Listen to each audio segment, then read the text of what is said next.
পুজোর মুখে বড়সড় স্বস্তি কারামন্ত্রী চন্দ্রনাথ সিংহের। কারামন্ত্রীকে হেফাজতে পেল না কেন্দ্রীয় এজেন্সি ইডি, খারিজ হলো তাদের আবেদন। বহাল থাকলো কারামন্ত্রীর অন্তর্বর্তী জামিনের নির্দেশ। তদন্তে ইডির দীর্ঘসূত্রিতা নিয়ে প্রশ্ন তুললেন বিচারক। প্রাথমিকে নিয়োগ দুর্নীতি মামলার চার্জশিটে মন্ত্রী চন্দ্রনাথ সিংহের বিরুদ্ধে প্রায় 13 কোটি টাকার বেআইনি লেনদেনের অভিযোগ করে ইডি। এই নিয়ে ইডির বিশেষ আদালতে শুনানি শেষ হয় শনিবার। শুনানিতে কারামন্ত্রীকে হেফাজতে নেওয়ার জোরালো সওয়াল করে কেন্দ্রীয় এজেন্সি। শেষ অবধি চন্দ্রনাথ সিংহের ভাগ্যে কি রয়েছে? ইডি কি তাকে হেফাজতে পাবে, নাকি কারামন্ত্রী বাইরেই থাকবেন? তা নিয়ে চড়ছিল জল্পনা গুঞ্জন। এই অবস্থায় বুধবার ইডির বিশেষ আদালতে বিচারক নির্দেশে বলেন, চন্দ্রনাথ সিংহকে হেফাজতে নিয়ে জিজ্ঞাসাবাদ করতে পারবে না ইডি। ইডির তদন্ত নিয়েও প্রশ্ন তুললেন বিচারক। প্রায় 1.5 বছর আগে 2024-এর 22 মার্চ চন্দ্রনাথ সিংহের বাড়িতে তল্লাশি চালিয়ে 41 লক্ষ টাকা উদ্ধারের দাবি করেছিল ইডি। তারপর চার্জশিট জমা দেয় তারা। বুধবার বিচারক প্রশ্ন করেন, টাকা উদ্ধারের পর চার্জশিট দিতে এত দেরি কেন হলো ইডির? বিচারক আরও বলেন, ইডি হেফাজতে নিয়ে জিজ্ঞাসাবাদের উপর গুরুত্ব দিলেও তদন্ত দ্রুত শেষ করতে যথেষ্ট পদক্ষেপ করেনি।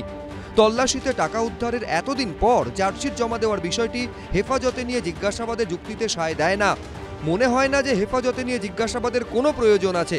তবে তদন্তের স্বার্থে অভিযুক্তকে জিজ্ঞাসাবাদের জন্য ইডিকে অনুমতি দেওয়া হচ্ছে। 25 ও 26 সেপ্টেম্বর কারামন্ত্রী চন্দ্রনাথ সিংহকে ইডির দপ্তরে উপস্থিত হতে হবে। ইডি তাকে বিকেল 5টা পর্যন্ত জিজ্ঞাসাবাদ করতে পারবে। প্রয়োজন মনে করলে তারপরেও তাকে ডাকা যেতে পারে। 7 days ED custody প্রেয়ার করা হয়েছিল from the part of the ED that has been rejected. কারামন্ত্রী Chandranath সিংহের নথি জমা দেওয়া নিয়েও প্রশ্ন তুলেছেন বিচারক।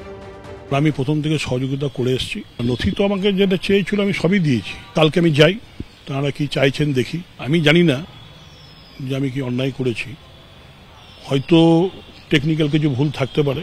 আমার পরিবারের যে জমি আছে সেটা আমার ফ্যামিলির বাইরে কোনো জমি আমি বলিনি। ফ্যামিলির বাইরেও আমি জমি চাষ করি, কিন্তু সেগুলো আমি বলিনি। আমার মনে হয় ইডির উচিত আপার কোর্টে যাওয়া। বৃহস্পতিবার ইডির দফতরে হাজিরা দেবেন বলে জানিয়েছেন কারামন্ত্রী চন্দ্রনাথ সিংহ। প্রকাশ সিনহা, আবির দত্ত, শিবাশিস মৌলিক, এবিপি আনন্দ।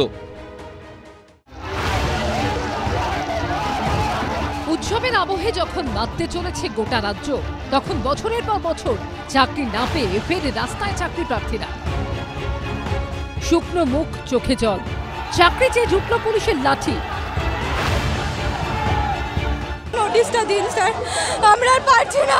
বাড়িতে বাবা মার সামনে মুখ দেখাতে পারছি না। আমরা নিজেদের যোগ্যতায় পাস করে আজকে 8 বছর ধরে আমরা বেকার স্যার। নিয়োগের দাবিতে বিক্ষোভ। 2022-এর প্রাথমিক টেট-উত্তীর্ণ ও চাকরি প্রার্থীদের বিক্ষোভ ঘিরে রণক্ষেত্রের চেহারা নিল উত্তর 24 পরগনার বারাসাত। অবরুদ্ধ হল যশোর রোড।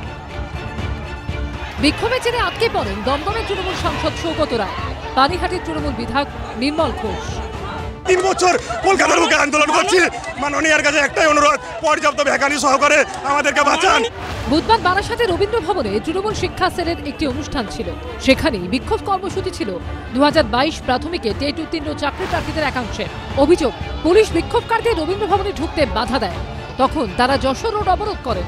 আন্দোলনকারীদের বিক্ষোভে রাস্তাতেই আটকে পড়ে তৃণমূল সাংসদ ও বিধায়কের গাড়ি। এরপরই পরিস্থিতি আরো উত্তপ্ত হয়ে ওঠে। বিক্ষোভকারীদের হঠাৎই লাঠিচার্জ করে পুলিশ। পুলিশ লাঠিচার্জ করছে আমাদের সাধারণ চাকরি প্রার্থীদের উপর। আমরা 22 স্টেট পাস, আমরা পুলিশের সঙ্গে কোঅপারেট করছি। বলবো পুলিশ আমাদের সহযোদ্ধাকে লাঠিচার্জ করে অজ্ঞান অবস্থায় ফেলে রেখেছে। শান্তিপূর্ণ আন্দোলন করছিলাম আমরা। চাকরি চেয়ে পুলিশের লাঠি কেন খেতে হবে, প্রশ্ন চাকরি প্রার্থীদের।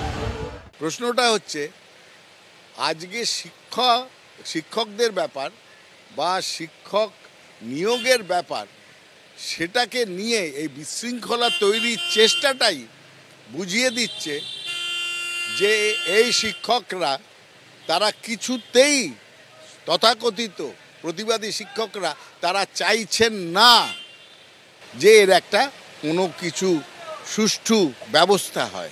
আনফরচুনেট, আমরা ওনাদেরকে বারে বারে বুঝিয়ে বললাম, দেখুন সিচুয়েশন এখন কন্ট্রোলে আছে। হঠাৎ করে ওনাদের মধ্যে কিছু লোক, তারা গিয়ে ওখানে কোনো একজন বিশেষ ব্যক্তি এসেছিল, তার গাড়িকে আটকে তার সামনে যে হুলিগানিজম করছে, বাধ্য হয়ে পুলিশকে লিগ্যাল অ্যাকশন করতে হয়েছে। 2023-এর টেটের রেজাল্ট বেরিয়ে গেল, কিন্তু 2022-এর টেট উত্তীর্ণরা চাকরি কবে পাবে এর উত্তর এখনো নেই। সমীরণ পালের রিপোর্ট, এবিপি আনন্দ।